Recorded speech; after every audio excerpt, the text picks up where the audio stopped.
വചനം തിരുവചനം. പിതാവിൻ്റെയും പുത്രൻ്റെയും പരിശുദ്ധാത്മാവിൻ്റെയും നാമത്തിൽ. ഈശോയിൽ ഏറ്റവും സ്നേഹമുള്ളവരെ, യോഹന്നാൻ്റെ സുവിശേഷം 17-ാമത്തെ അധ്യായം മുഴുവനും ഈശോ ശിഷ്യന്മാർക്ക് വേണ്ടി പ്രാർത്ഥിക്കുന്ന ആ ഒരു നല്ല പ്രാർത്ഥനയാണ്. വളരെ ഹൃദയസ്പർശിയായ ഒരു പ്രാർത്ഥന.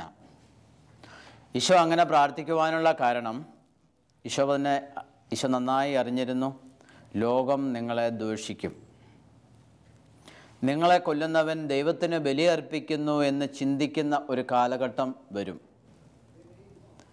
നിങ്ങളെ ന്യായാസനത്തിൻ്റെ മുമ്പിൽ നിർത്തും, പീഡനങ്ങളിലൂടെ നിങ്ങൾ കടന്നു പോകും. ഇതെല്ലാം വളരെ വ്യക്തമായിട്ട് കർത്താവ് അറിഞ്ഞു. അതുകൊണ്ട് കർത്താവ് ദൈവമക്കൾക്കൊരു സുരക്ഷിതമായി, ഒരു കവറിങ്ങായി ഈ പ്രാർത്ഥന നിലനിർത്തിയിരിക്കുകയാണ്. ഈശോയുടെ ഈ പ്രാർത്ഥന നമുക്ക് വലിയൊരു സുരക്ഷിതത്വമാണ്. അവിടുത്തെ തിരുരക്തത്തിൻ്റെ സംരക്ഷണം നമുക്ക് ലഭിക്കുന്നത് പോലെ ഈശോയുടെ ഈ പ്രാർത്ഥനയും എപ്പോഴും നമ്മുടെ കൂടെ നമുക്ക് അനുഗ്രഹമായിട്ട് ഉണ്ട്. അവർക്ക് വേണ്ടി മാത്രമല്ല, അവരുടെ വചനം മൂലം എന്നിൽ വിശ്വസിക്കുന്നവർക്ക് വേണ്ടി കൂടിയാണ് ഞാൻ പ്രാർത്ഥിക്കുന്നത്. ശിഷ്യന്മാർക്ക് വേണ്ടി മാത്രമല്ല, ശിഷ്യന്മാർ കർത്താവിൻ്റെ ഉത്ഥാനത്തിനും പെന്തക്കോസ്തയ്ക്ക് ശേഷം ലോകം മുഴുവനും പോകുമെന്നും അവർ വചനം പ്രസംഗിക്കുമെന്നും അവരുടെ വചനം മൂലം അനേകര് ക്രിസ്തുവിൽ വിശ്വസിക്കുമെന്നും ഈശോയ്ക്കറിയാം. അപ്പോൾ ഈശോ പ്രാർത്ഥിക്കുന്ന അവർക്ക് വേണ്ടി മാത്രമല്ല, അവരുടെ വചനം മൂലം എന്നിൽ വിശ്വസിക്കുന്നവർക്ക് വേണ്ടി കൂടിയാണ് ഞാൻ പ്രാർത്ഥിക്കുന്നത്. അവരെല്ലാവരും ഒന്നായിരിക്കാൻ വേണ്ടി പിതാവേ, അങ്ങനിലും ഞാൻ അങ്ങയിലുമായിരിക്കുന്നത് പോലെ അവരും നമ്മിലായിരിക്കുന്നതിനും അങ്ങനെ അവിടുന്ന് തന്നെ അയച്ചുവെന്ന് ലോകം അറിയുന്നതിനും വേണ്ടി ഞാൻ പ്രാർത്ഥിക്കുന്നു. ഏറ്റവും വലിയ ഈശോയുടെ ആഗ്രഹം ദൈവമക്കളുടെ കൂട്ടായ്മയാണ്. ദൈവമക്കൾ അവരൊന്നായിരിക്കുന്നതിന് വേണ്ടി ഈശോ പ്രാർത്ഥിച്ചു. ആ പ്രാർത്ഥന അക്ഷരാർത്ഥത്തിൽ ആദിമ ക്രിസ്ത്യാനികളുടെ ജീവിതത്തിൽ നിറവേറുകയും ചെയ്തു. കാലങ്ങൾ മുന്നോട്ട് കടന്നു പോന്നപ്പോൾ ഈശോയുടെ പ്രാർത്ഥന നമുക്ക് വേണ്ടിയുണ്ട്. എങ്കിലും നമ്മളിൽ നിറഞ്ഞ സ്വാർത്ഥത ഈ പ്രാർത്ഥനയുടെ സുരക്ഷിതത്വത്തിൽ നിന്ന് നമ്മൾ പുറത്തു പോകുന്ന തരത്തിൽ ആയിപ്പോയി. യേശു തൻ്റെ പീഡാനുഭവത്തിന് മുമ്പ് ശിഷ്യന്മാരെല്ലാവരും ഭാവിയിൽ ദൈവത്തിൽ വിശ്വസിക്കുന്ന എല്ലാ മനുഷ്യർക്കും വേണ്ടി പ്രാർത്ഥിക്കുന്നു. ഈ പ്രാർത്ഥന നമുക്കും ഒരു സുരക്ഷിതത്വമായിട്ട് ഇന്നും നിലനിൽക്കുന്നുണ്ട്. നമ്മെ പൊതിഞ്ഞു നിൽക്കുന്ന ഒരു സംരക്ഷണമായിട്ട് ഈ പ്രാർത്ഥന. പക്ഷേ തിന്മയുടെ ആക്രമണത്തിൽപ്പെട്ട് ഈ പ്രാർത്ഥനയുടെ കവചത്തിൽ നിന്നും സുരക്ഷിത വലയത്തിൽ നിന്നും ദൈവമക്കൾ പുറത്തേക്ക് പോകുമ്പോൾ കർത്താവിൻ്റെ ആ പ്രാർത്ഥനയെ വിട്ട് നമ്മൾ ദൈവഭവനം വിട്ട് ധൂർത്തപുത്രൻ ഇറങ്ങിപ്പോയതുപോലെ കർത്താവിൻ്റെ ആ പ്രാർത്ഥനയുടെ അന്തരീക്ഷത്തിൽ നിലനിൽക്കാതെ നമ്മൾ അതിൽ നിന്നും തിന്മയുടെ സ്വാധീനത്തിൽ നമ്മൾ ഇറങ്ങി പുറപ്പെടുകയാണ്. എന്നിട്ട് നമ്മുടെ ലോകത്തിൻ്റെതായ വഴികളിൽ നമ്മൾ ജീവിക്കുകയാണ്. അപ്പം നമ്മെ പുറത്തെറിയുന്ന ഒരു വലിയ പൈശാചിക പ്രലോഭനം, പ്രത്യേകിച്ച് നമ്മളുടെ കൂട്ടായ്മയ്ക്കെതിരെ ഇന്ന് ഒത്തിരിയേറെ തിന്മ പ്രവർത്തിക്കുന്നുണ്ട്. ഒത്തിരിയേറെ വിഭാഗീയതയും അന്തഃഛിദ്രവും നിലനിൽക്കുന്ന ഒരു സമൂഹമായിട്ട് നമ്മൾ തീർന്നു. അതിൻ്റെ കാരണമെന്ത്? വിതക്കാരൻ്റെ ഉപമയിൽ ഈശോ നമ്മെ പഠിപ്പിക്കുന്നുണ്ട്. ഇതാ വിതക്കാരൻ വിതയ്ക്കാൻ പുറപ്പെട്ടു. വിതച്ചപ്പോൾ വിത്തുകളിൽ കുറേ വഴിയരികിൽ വീണു. കുറേ വിത്ത് വഴിയരികിൽ വീണു. വഴിയരികിൽ വീണവ പക്ഷികൾ വന്ന് കൊത്തിയെടുത്ത് കളഞ്ഞു. ഈ ഉപമ വിശദീകരിക്കുന്ന ഭാഗത്ത് ഈശോ പറയുന്നുണ്ട്, വിതയ്ക്കുന്നവൻ ദൈവപുത്രനാണ്. വഴിയരികിൽ വീണ വിത്തുകൾ അതവിടെ തെളിഞ്ഞു കിടക്കുന്നത് കണ്ട് പക്ഷികൾ വന്ന് അത് കൊത്തിയെടുക്കുന്നു. ഈ പക്ഷി എന്ന് പറഞ്ഞത് അവനിൽ ഫലം പുറപ്പെടുവിക്കാതിരിക്കുവാൻ വേണ്ടി ആ വചനം പിശാച് വന്ന് കൊത്തിയെടുത്ത് കളയുന്നു. നല്ല നിലത്ത് വീഴുന്നതൊക്കെ പൊട്ടിമുളച്ച് കിളുത്ത് വളർന്ന ഇല, കതിര്, ധാന്യമണികൾ അങ്ങനെ വളർന്നു വരും. എന്നാൽ വഴിയരികിൽ വിതയ്ക്കപ്പെട്ട വിത്തിൻ്റെ പ്രത്യേകത, അതവിടെ കിളിർക്കരുത് എന്ന് ദുഷ്ടൻ ആഗ്രഹിക്കുന്നു. അതവിടെ കിളിർക്കാതിരിക്കാൻ വേണ്ടി ദുഷ്ടൻ വന്ന് അത് കൊത്തിയെടുത്ത് കൊണ്ടുപോകുന്നു. വീണ്ടും അത് ആ വഴി പഴയതുപോലെ കിടക്കും. അവിടെ വചനം വീണിട്ടും അത് പൊട്ടിമുളയ്ക്കാൻ സമ്മതിച്ചില്ല. ആര് സമ്മതിച്ചില്ല? പിശാച് സമ്മതിച്ചില്ല. അപ്പം വിതക്കാരൻ്റെ കുറ്റമല്ല, വീണ സ്ഥലത്തിൻ്റെ കുഴപ്പമാണ്. അത് തെളിഞ്ഞു കിടന്നതുകൊണ്ട് പക്ഷി വന്ന് കൊത്തിത്തിന്നു. ഈ പക്ഷി പിശാചാണ്. ഈ ഒരു പൈശാചിക ശക്തി നമ്മളിൽ വചനം പൊട്ടിപ്പുറപ്പെട്ട് അതെങ്കിൽ അത് പൊട്ടിമുളച്ച് വചനം അത് ഫലം പുറപ്പെടുവിക്കാൻ ഒരിക്കലും അനുവദിക്കാത്ത ഒരു പൈശാചിക ശക്തി. ഈ പൈശാചിക ശക്തി കൊത്തിയെടുത്തുകൊണ്ട് പോകാതെ, എന്നിൽ വീഴുന്ന ദൈവത്തിൻ്റെ വചനം കൊത്തിയെടുത്തുകൊണ്ട് പോകാതിരിക്കാൻ ഞാൻ ശ്രദ്ധിക്കേണ്ടിയിരിക്കുന്നു. ഈശോ പറയുന്ന മനുഷ്യൻ്റെ ഹൃദയത്തിൽ വിതയ്ക്കപ്പെട്ട വചനം അവിടെ പൊട്ടിമുളയ്ക്കാതിരിക്കാൻ പിശാച് വന്ന് വിതയ്ക്കപ്പെട്ട വചനം കൊത്തിയെടുത്തുകൊണ്ട് പോയി അവനത് നശിപ്പിച്ച് കളയുന്നു. നമ്മളതിന് അനുവദിക്കുന്നു. അങ്ങനെ കാര്യമായി ഫലം പുറപ്പെടുവിക്കാതെ, വചനം ഹൃദയത്തിൽ പതിക്കാതെ പ്രത്യേകം ശ്രദ്ധിക്കുന്ന ഒരു പൈശാചിക ശക്തി നമുക്കെതിരെ ഈ ഭൂമിയിൽ നിലനിൽക്കുന്നുണ്ട്. അങ്ങനെ തിന്മയ്ക്കടിപ്പെട്ട ജീവിതങ്ങൾ, ദൈവത്തെ നിഷേധിച്ച് നടത്തുന്ന പ്രവൃത്തികളിൽ അനുഗ്രഹം ലഭിക്കാതെ പോവുകയാണ്. ബോധപൂർവം നമ്മൾ ചെയ്യുന്ന തെറ്റുകളുണ്ട്. ബോധപൂർവം ദൈവത്തെ നിഷേധിക്കുന്ന, ബോധപൂർവം ദൈവത്തിൻ്റെ കൃപകൾ നഷ്ടപ്പെടുത്തി കളയുന്ന ജീവിതങ്ങൾ നമുക്കുണ്ട്. ഒരു ഉദാഹരണം പറഞ്ഞാൽ, ലിവർ സിറോസിസ് പിടിച്ച ഒരു രോഗിയോട് ഡോക്ടർ പറയുന്നു, ഇനിമേൽ മദ്യപിക്കരുത്, മദ്യപിച്ചാൽ ആപത്താണ്. പക്ഷേ അവന് ഡോക്ടർ പറഞ്ഞത് കേൾക്കാതെ അവൻ വീണ്ടും വീണ്ടും മദ്യപിക്കുകയാണ്. അപ്പോൾ അവൻ്റെ മരണത്തിൻ്റെ ദിവസങ്ങൾ വളരെ വേഗം അടുത്തടുത്ത് വരും. അതടുത്തടുത്ത് വരുമ്പോൾ അത് ദൈവത്തിൻ്റെ പ്രവൃത്തിയാണോ അത് അവൻ്റെ ആയുസ് കുറച്ച് കളഞ്ഞത്? ഒരിക്കലുമല്ല. അവൻ നേരത്തെ മരിക്കാനിടയാവുന്നത് മദ്യപിക്കരുത്, മദ്യപിച്ചാൽ ആയുസ് കുറയുമെന്ന് ഡോക്ടർ നൽകിയ മുന്നറിയിപ്പിനെ അവഗണിച്ചുകൊണ്ട് വീണ്ടും അവൻ മദ്യപിക്കുമ്പോൾ അവൻ കടുത്ത രോഗിയായി തീരുകയും അവൻ്റെ ആയുസ് ദൈവം നിശ്ചയിച്ചതിനേക്കാൾ അവൻ തന്നെ കുറയ്ക്കുകയും ആ തിന്മ അത് കുറയ്ച്ചു കളയുകയും ചെയ്യുകയാണ്. അപ്പം അവൻ്റെ സ്വന്തം പ്രവൃത്തി കൊണ്ടാണ് ആ ഒരു തിന്മയെ അവൻ വിളിച്ചു വരുത്തുന്നത്. ഇനി അവൻ്റെ ജീവിതത്തിൽ ചെയ്തു തീർക്കുവാനുള്ള ചില കടമകളുണ്ട്. അവൻ്റെ മക്കളുടെ കാര്യത്തിൽ, അവൻ്റെ കുടുംബജീവിതത്തിൻ്റെ കാര്യത്തിൽ അവന് നിർവഹിക്കുവാനുള്ള ചില ഉത്തരവാദിത്തങ്ങളുണ്ട്.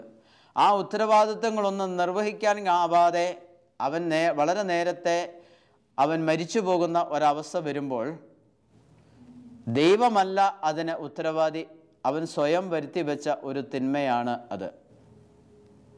അവൻ തിന്മയോട് കൂട്ടുചേർന്ന് അവൻ്റെ ആയുസ് അവൻ തന്നെ വെട്ടിക്കുറച്ചതാണ്. ഇത്തരത്തിലുള്ള അനേക പ്രവൃത്തികൾ നമ്മുടെ ജീവിതത്തിൽ, ഏതൊരു തിന്മയും എങ്ങനെയാണ്? തിന്മ നമ്മുടെ ജീവിതത്തിലേക്ക് കടന്നു വന്ന് നമ്മുടെ ആയുസ് കുറയ്ക്കുന്നു, നമ്മുടെ ദൈവവരപ്രസാദം നഷ്ടപ്പെടുത്തി കളയുന്നു, നമ്മുടെ നല്ല ജീവിതം തിന്മ ഇല്ലാതാക്കി കളയുന്നു. അപ്പോൾ ഇതിനെക്കുറിച്ച് നമുക്കൊരു ചിന്ത ആവശ്യമാണ്. എന്തുകൊണ്ടാണ് എൻ്റെ ജീവിതത്തിൽ ഇങ്ങനെയൊക്കെ സംഭവിക്കുന്നത്? ഹഗായി പ്രവാചകൻ്റെ പുസ്തകത്തിൽ 1-ാമത്തെ അധ്യായം 5 മുതലുള്ള തിരുവചനങ്ങളിൽ, നിങ്ങളുടെ സ്ഥിതിയെപ്പറ്റി ചിന്തിക്കുവിൻ. നിങ്ങളേറെ വിതച്ചു, കുറച്ചു മാത്രം കൊയ്തു. നിങ്ങൾ ഭക്ഷിക്കുന്നു, ഒരിക്കലും തൃപ്തരാകുന്നില്ല. നിങ്ങൾ പാനം ചെയ്യുന്നു, തൃപ്തി വരുന്നില്ല. നിങ്ങൾ വസ്ത്രം ധരിക്കുന്നു, കുളിര് മാറുന്നില്ല. കൂലി ലഭിക്കുന്നവൻ അത് ലഭിക്കുന്നത് ഓട്ടസഞ്ചിയിലിടാൻ മാത്രം. സൈന്യങ്ങളുടെ കർത്താവ് അരുളി ചെയ്യുന്നു, നിങ്ങളുടെ സ്ഥിതിയെപ്പറ്റി ചിന്തിക്കുവിൻ. കുറേ മുന്നറിയിപ്പ് കർത്താവ് നൽകുവാണ്. നിങ്ങളുടെ സ്ഥിതിയെപ്പറ്റി നിങ്ങൾ ചിന്തിക്കുക. നിങ്ങളിപ്പോൾ ആയിരിക്കുന്ന നിങ്ങളുടെ ഒരു അവസ്ഥയുണ്ടല്ലോ, നിങ്ങൾ ഏതവസ്ഥയിലാണെന്ന് നിങ്ങളൊന്ന് ചിന്തിച്ചു നോക്കിക്കേ. കാരണം ഇതൊക്കെയാണ്: നിങ്ങളേറെ വിതച്ചു, കുറച്ചു മാത്രം കൊയ്തു. നിങ്ങൾ ഒത്തിരി അധ്വാനിക്കുന്നുണ്ട്. നിങ്ങൾ അധ്വാനിക്കുന്നത് മുഴുവനും ദൈവത്തെ കൂടാതെയുള്ള അധ്വാനമാണ്. നിങ്ങൾ ഒത്തിരി അധ്വാനിച്ചു, ഒത്തിരി വിതച്ചു, അതിന് തക്ക ഫലം നിങ്ങൾക്ക് കിട്ടുന്നില്ല. അപ്പോൾ അവർ ചിന്തിക്കണം, എന്തുകൊണ്ട് എനിക്ക് അധ്വാനത്തിന് തക്ക ഫലം കിട്ടുന്നില്ല?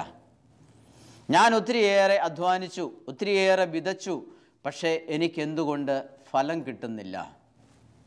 എൻ്റെ ജീവിതത്തിൽ എന്തൊരു പരാജയം സംഭവിച്ചാലും ഉടനടി ഞാനൊന്ന് നിൽക്കണം, ദൈവസന്നിധിയിൽ ഞാനൊന്ന് ചെല്ലണം, എന്നിട്ട് ഞാൻ അവിടെ ഇരുന്നൊന്ന് ആലോചിക്കണം, എന്തുകൊണ്ട് എൻ്റെ അധ്വാനത്തിന് വേണ്ട ഫലം ലഭിക്കുന്നില്ല? യോസേപ്പ് പിതാവിൻ്റെ ജീവിതത്തിൽ ഒരു സംഭവം ഉണ്ടായി. പരിശുദ്ധ അമ്മയെ ഉപേക്ഷിക്കണം എന്ന ഒരു ചിന്ത വന്നപ്പോൾ അവൻ അതിനെക്കുറിച്ച് ആലോചിച്ചിരുന്നു ദൈവസാന്നിധ്യത്തിൽ. അപ്പോൾ പരിശുദ്ധാത്മാവ് അവന് മറുപടി കൊടുത്തു, അവൾ ഗർഭം ധരിച്ചിരിക്കുന്നത് പരിശുദ്ധാത്മാവിനാലാണ്, ഭാര്യയായി സ്വീകരിക്കാൻ ശങ്കിക്കേണ്ട എന്ന വചനം മറുപടി വന്നു.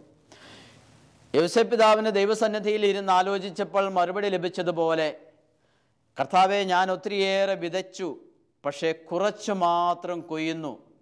എന്തുകൊണ്ട് എന്ന് ദൈവസന്നിധിയിൽ ഇരുന്ന് ഞാൻ ചിന്തിക്കുകയും പ്രാർത്ഥിക്കുകയും ധ്യാനിക്കുകയും ചെയ്യുമ്പോൾ പരിശുദ്ധാത്മാവ് എനിക്ക് മറുപടി തരും, എന്തുകൊണ്ട് എനിക്കിത് സംഭവിക്കുന്നു. എൻ്റെ സ്ഥിതിയെപ്പറ്റി ചിന്തിക്കാൻ ഹഗായി പ്രവാചകനിലൂടെ കർത്താവ് പറയുകയാണ്, നിങ്ങൾ ഭക്ഷിക്കുന്നു, ഒരിക്കലും തൃപ്തരാകുന്നില്ല. നിങ്ങൾ ഭക്ഷിക്കുന്നു, പക്ഷേ നിങ്ങൾ ഒരിക്കലും തൃപ്തരാവുന്നില്ല, മതിയാവുന്നില്ല ഭക്ഷണം കഴിച്ചിട്ട്. എന്തുകൊണ്ട്? എന്താണ് രോഗം എന്ന് ചിന്തിക്കണം. എൻ്റെ സ്ഥിതിയെപ്പറ്റി ചിന്തിക്കാൻ വചനം നിർബന്ധിക്കുകയാണ്. നിങ്ങൾ ഒത്തിരി പാനം ചെയ്യുന്നു, തൃപ്തി വരുന്നില്ല, കുടിച്ചിട്ടും ദാഹം തീരുന്നില്ല, എന്തോ അസുഖമുണ്ട് എന്ന് മനസ്സിലാക്കണം. ഇങ്ങനെ മനസ്സിലാക്കാൻ ദൈവത്തിൻ്റെ പരിശുദ്ധാത്മാവ് നമ്മളോട് സംസാരിക്കണം. അങ്ങനെ സംസാരിക്കണമെങ്കിൽ എൻ്റെ സ്ഥിതിയെപ്പറ്റി എനിക്കൊരു ബോധ്യം വരണം. എൻ്റെ സ്ഥിതിയെക്കുറിച്ച് എനിക്കൊരു ബോധ്യം വരുമ്പോൾ ഞാൻ തമ്പുരാനോട് ചോദിക്കും, തമ്പുരാനെ, എന്താണ് എനിക്ക് പറ്റിയത്? നിങ്ങൾ വസ്ത്രം ധരിക്കുന്നു, കുളിര് മാറുന്നില്ല. വസ്ത്രം ധരിച്ചാലും കുളിര് മാറുന്നില്ല. കൂലി ലഭിക്കുന്നവന് അത് ലഭിക്കുന്നത് ഓട്ടസഞ്ചിയിൽ ഇടാൻ മാത്രം, ഒന്നും ബാക്കിയാക്കാൻ പറ്റുന്നില്ല. ഈ അവസരത്തിൽ പ്രവാചകൻ പറയുന്നു, സൈന്യങ്ങളുടെ കർത്താവ് അരുളി ചെയ്യുന്നു, നിങ്ങളുടെ സ്ഥിതിയെപ്പറ്റി ചിന്തിക്കുവിൻ. സൈന്യങ്ങളുടെ കർത്താവ് അരുളി ചെയ്യുന്നു, നിങ്ങളുടെ സ്ഥിതിയെപ്പറ്റി ചിന്തിക്കുവിൻ. എൻ്റെ സ്ഥിതി എന്താണ്?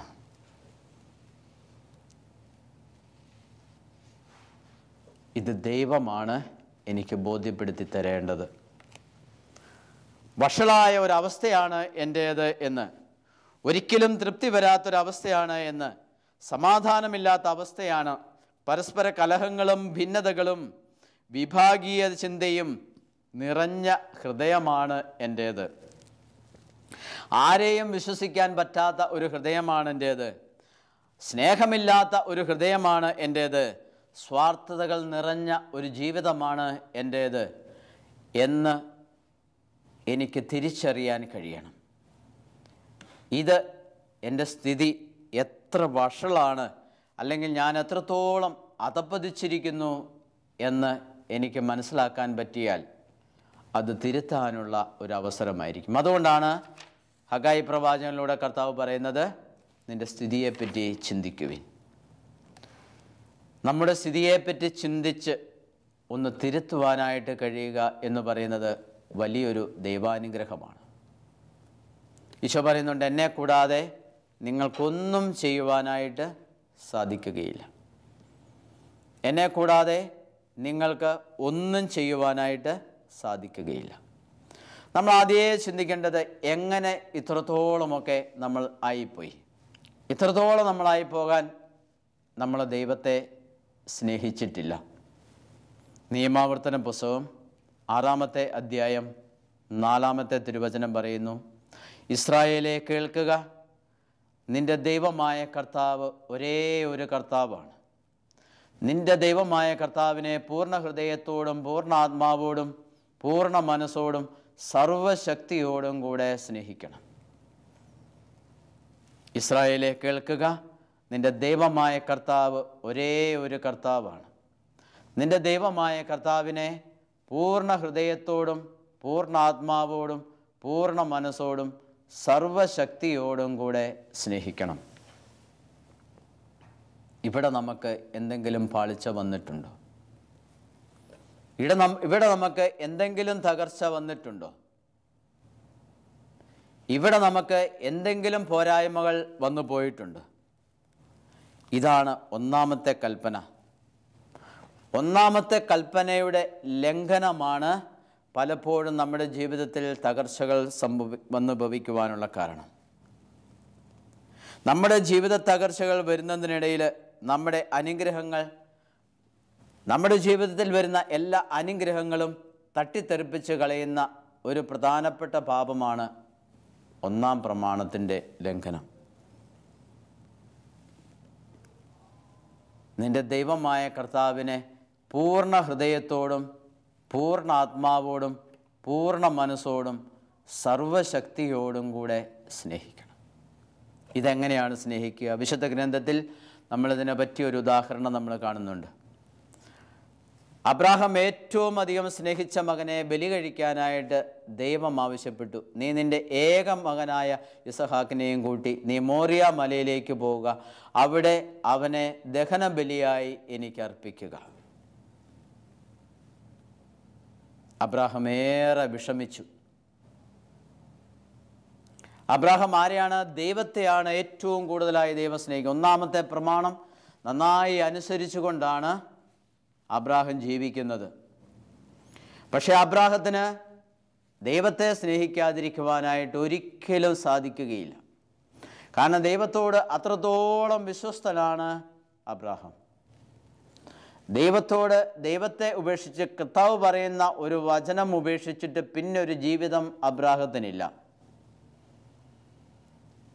തനിക്കുള്ള സർവത്തിനെയും കാൾ തൻ്റെ ഏക മകൻ, അതോ വർഷങ്ങൾ കാത്തിരുന്ന വാഗ്ദാനപ്രകാരം വർഷങ്ങൾ കാത്തിരുന്ന് ജനിച്ച ഒരു മകൻ, അവനെ വെട്ടിമുറിച്ച് ദഹനബലി അർപ്പിക്കുവാൻ ദൈവം ആവശ്യപ്പെട്ടു.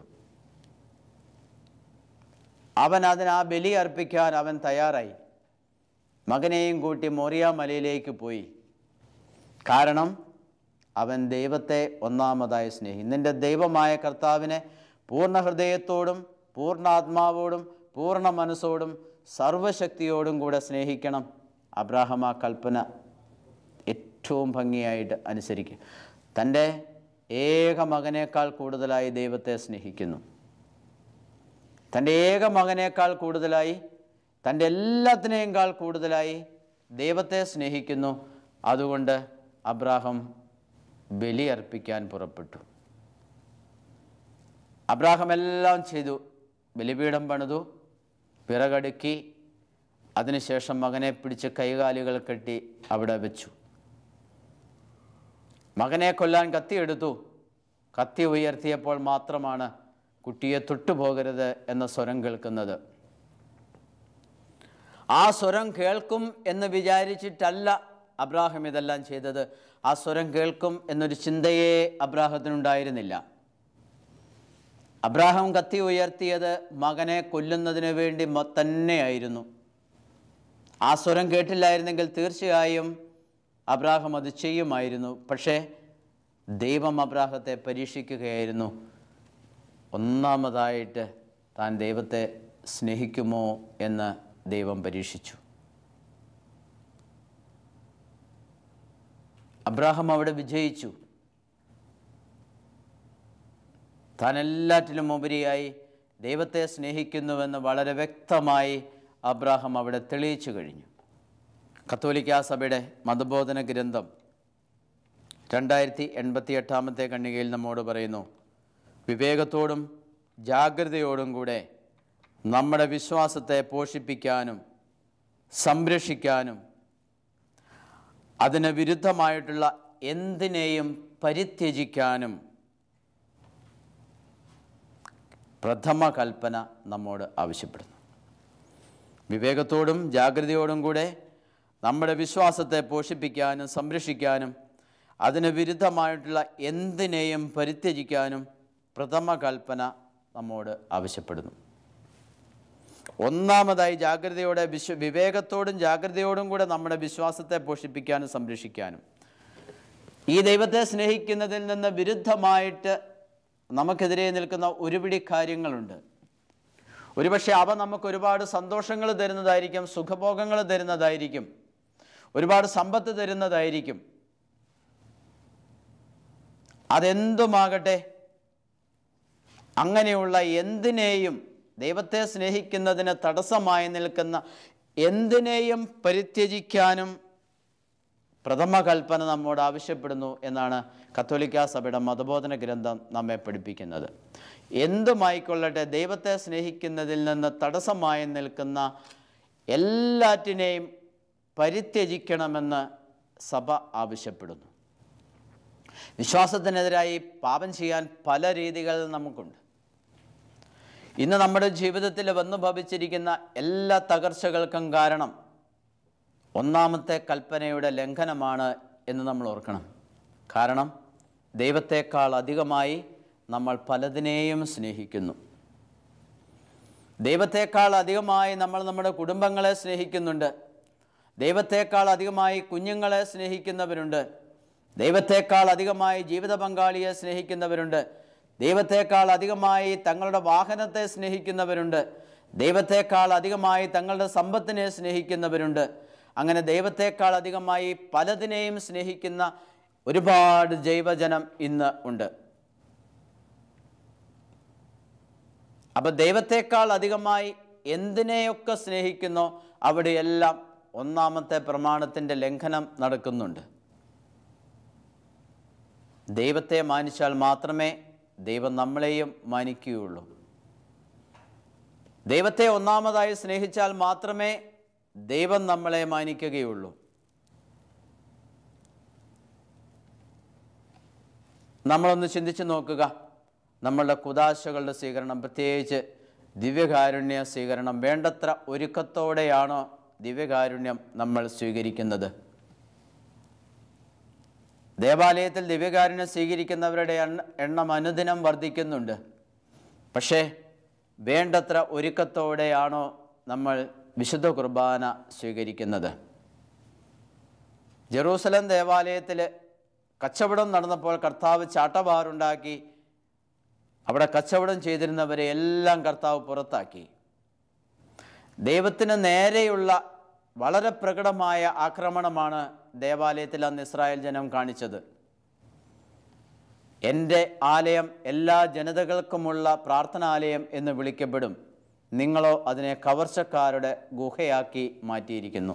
അപ്പോൾ എല്ലാ ജനതകൾക്കും പ്രാർത്ഥിക്കാനുള്ള ആലയമായിരുന്ന ആ ദേവാലയത്തിൽ അവർ കച്ചവടം നടത്തിയപ്പോൾ ദൈവത്തിന് നേരെ നടത്തിയ വളരെ പ്രകടമായ ആക്രമണമായിരുന്നു.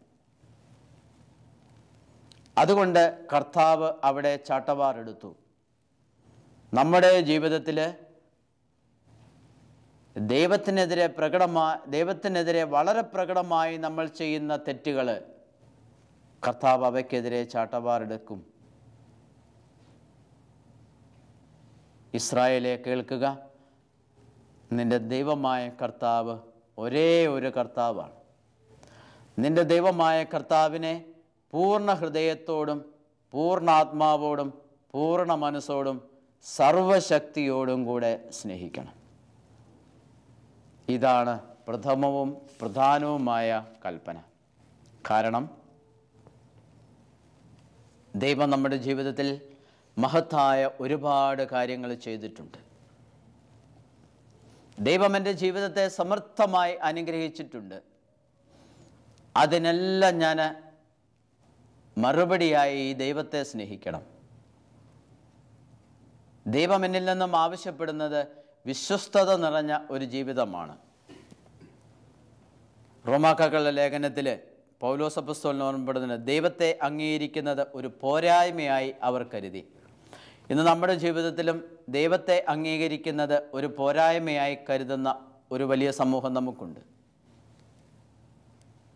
ഒന്നാമതായി ദൈവത്തെ സ്നേഹിക്കാൻ എന്നെ പഠിപ്പിക്കണമേ എന്ന് പ്രാർത്ഥിക്കാം. ഈ മേഖലയിൽ ഒരുപാട് കുറവുകൾ നമുക്ക് സംഭവിച്ചിട്ടുണ്ടാകാം. തമ്പുരാനോട് നമുക്ക് കരുണയ്ക്കായി പ്രാർത്ഥിക്കാം. ഒരു നിമിഷം നമുക്ക് പ്രാർത്ഥിക്കാം. സ്നേഹമുള്ള തമ്പുരാനെ, അങ്ങ് നൽകിയ കൽപ്പനകൾ ഓരോന്നോരോന്ന് ലംഘിച്ച് ഞങ്ങൾ അങ്ങയുടെ അപ്രീതിക്ക് പാത്രമായിട്ടുണ്ടെങ്കിൽ കർത്താവേ, അവയെല്ലാം ഞങ്ങളോട് ക്ഷമിക്കണമേ. എന്നും അങ്ങയോട് വിശ്വസ്തരായി ജീവിക്കുവാൻ, അങ്ങ് നൽകിയ എല്ലാ പ്രമാണങ്ങളോടും വിശ്വസ്തരായിരിക്കുവാൻ അങ്ങ് ഞങ്ങളെ അനുഗ്രഹിക്കണമേ. പരിശുദ്ധ അമ്മേ, അമ്മ തിരുക്കുമാരനെ പരിശീലിപ്പിച്ചതുപോലെ ഞങ്ങളെയും ഞങ്ങളുടെ ജീവിതത്തിൽ പരിശീലനം നൽകി അനുഗ്രഹിക്കണമേ. നിത്യം പിതാവും പുത്രനും പരിശുദ്ധാത്മാവുമായ സർവേശ്വര എന്നേക്കും. ആമേൻ.